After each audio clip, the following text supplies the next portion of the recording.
করেন যাতে স্ত্রী পুত্র পরিবার বাবা মা এরা ভালো থাকেন। অর্থনৈতিক কারণটাই সবচেয়ে বড়। এর সাথে আপনারা মৎস্য আহরণ করেন বলে আমাদের অর্থনীতি সমৃদ্ধ হয় এবং মৎস্যপ্রিয় বাঙালি তাদের খাওয়ারে মৎস্য পাওয়া যায়।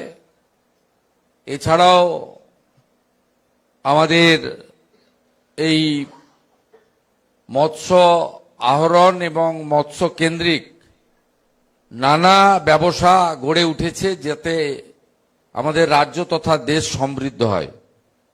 আমরা উপকূলবর্তী এলাকায় থাকি, একটা বিরাট অংশ পশ্চিমবঙ্গের উপকূলবর্তী এলাকা, এছাড়াও নদীমাতৃক আমাদের রাজ্য। এই ঝুঁকিপূর্ণ কাজ আপনাদের পরিবারের লোকেদেরকে করতে হয়। তার ফলে যেটা সম্মানীয় প্রণব কর বললেন, মাঝে মাঝেই এই ধরনের ঘটনা ঘটে এবং এমন একটি জায়গাতে এই সমস্ত ঘটনা ঘটে যেখান থেকে সময় আসতে বা উদ্ধার করতে অনেকটা সময় লাগে এবং প্রাকৃতিক দুর্যোগ থাকলে উদ্ধার কার্য প্রায় অসম্ভব হয়ে যায়। আমাদের সকলে আমরা ঈশ্বরে বিশ্বাস করি, ঈশ্বর আর কপালের উপর ছেড়ে দিতে হয়। এটা নিয়ন্ত্রণে থাকে না, এটা বাস্তব। তার মধ্যেও আধুনিক ভারতবর্ষ এবং আধুনিক যুগে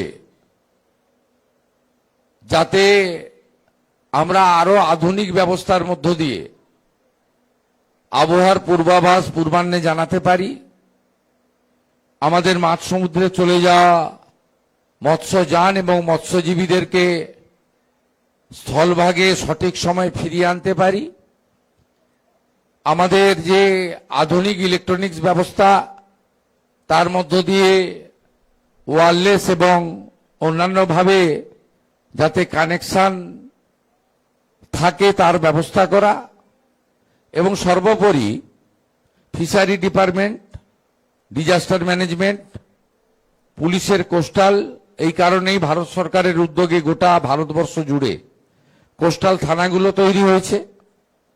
পশ্চিমবঙ্গেও একাধিক কোস্টাল থানা তৈরি হয়েছে, যদিও পরিকাঠামো নেই, লোকজনের সংখ্যা কম, পুলিশের তল্লাশি বোর্ড নেই, তারা কার্যত নির্ভর করে থাকে কোস্টগার্ডের উপরে।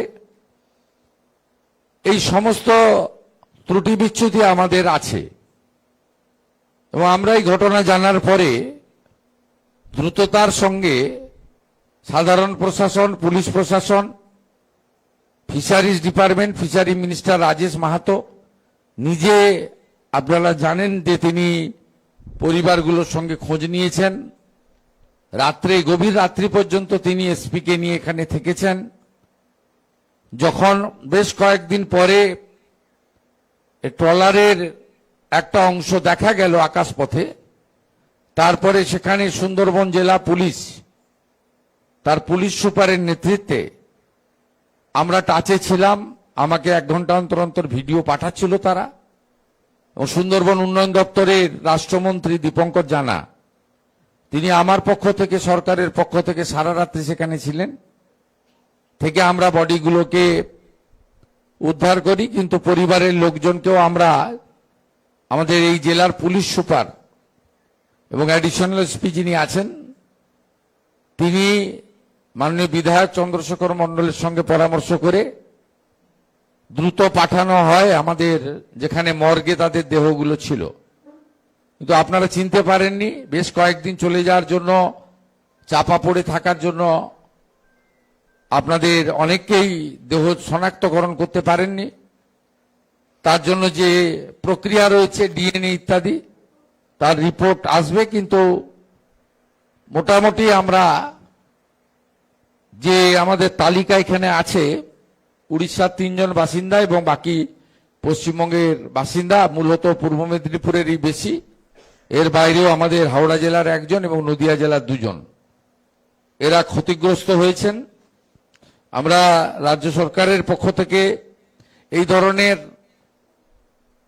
মৃত্যুর ক্ষেত্রে অর্থ কোনো ক্ষতিপূরণ হয় না, অর্থ দিয়ে কখনো ক্ষতিপূরণের পরিমাপ হয় না, কিন্তু একটা সরকার তার দায়িত্ব থাকে, মানবিক দায়িত্ব, এবং সরকারের তার যে নিজস্ব কর্তব্য দায়িত্ব থাকে সেটা পূরণ করার জন্যই আমরা আজকে মিলিত হয়েছি। আমরা 5 লক্ষ টাকা করে চেক এখানে প্রদান করছি, এবং সাথে সাথে যে পরিবারগুলির কর্মক্ষম লোকজন রয়েছে তাদেরকে, এখানে ডিআইজি মেদিনীপুর রেঞ্জ রয়েছেন, এখানে জেলা শাসক রয়েছেন, পুলিশ সুপার রয়েছেন, আমি বলে গেছি যে তাদের নিয়ম মেনে যাদের সম্ভব হবে রাজ্য পুলিশের হোমগার্ডে তাদের সকলের বাড়ির বায়োডাটাগুলো দেখে নিতে হবে, নইলে সিভিক ভলেন্টিয়ার্সে, ও তাতেও না হলে আমাদের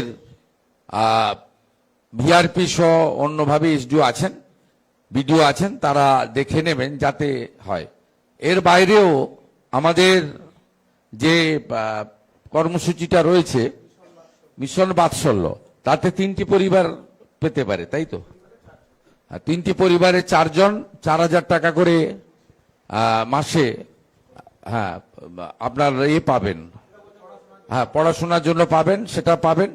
এর বাইরেও আমি এখানকার রামনগর 1-এর বিডিওকে দায়িত্ব দিয়ে যাব, প্রত্যেকটা পরিবারের যারা উপযুক্ত অন্নপূর্ণা যোজনা, বার্ধক্য ভাতা ও তাদের বাচ্চাদের পড়াশোনার বিষয় যে সুযোগ রয়েছে আমাদের রাজ্য সরকারের পক্ষ থেকে যতটা সম্ভব আমাদের এই সরকারের পক্ষ থেকে সেটা করা, এবং যাদের বাড়ি নেই তাদেরকেও প্রধানমন্ত্রী আবাস যোজনাতে এই যে বাড়ি আসছে সেই বাড়িতে নাম যুক্ত করা, যতটা সম্ভব।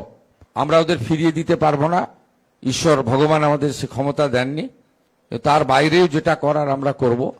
এবং স্বদেশবাবু এবং প্রণববাবুর যে পরামর্শগুলো আছে সেগুলো আগামী দিনে যুক্ত করে আমরা মৎস্যজীবীদেরকে সুরক্ষা প্রদান, নিরাপত্তা দেওয়া, এবং তাদেরকে যতটা সম্ভব তাদের সরকারের পক্ষ থেকে আধুনিক ব্যবস্থার মধ্য দিয়ে আমরা আগামী দিনে যাতে এই ধরনের দুর্ঘটনা না ঘটে তার জন্য ব্যবস্থা করব।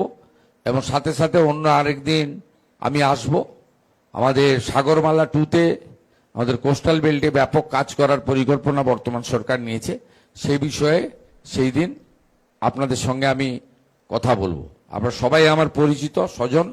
আমি আরেকবার ক্ষতিগ্রস্ত পরিবারগুলির প্রতি রাজ্য সরকারের পক্ষ থেকে, আমাদের সঙ্গে সেচমন্ত্রী আছেন অরূপ দাস, আমাদের বিধায়ক চন্দ্রশেখর মণ্ডল, কাঁথির সাংসদ সৌমেন্দু অধিকারী, সকলের পক্ষ থেকে আপনাদের সকলকে সহানুভূতি জ্ঞাপন করে, আর আমি চেক প্রদানের যে ছোট্ট অনুষ্ঠান এটি শুরু করার এবং শেষ করার জন্য এসডিও কাঁথিকে দায়িত্ব দিচ্ছি।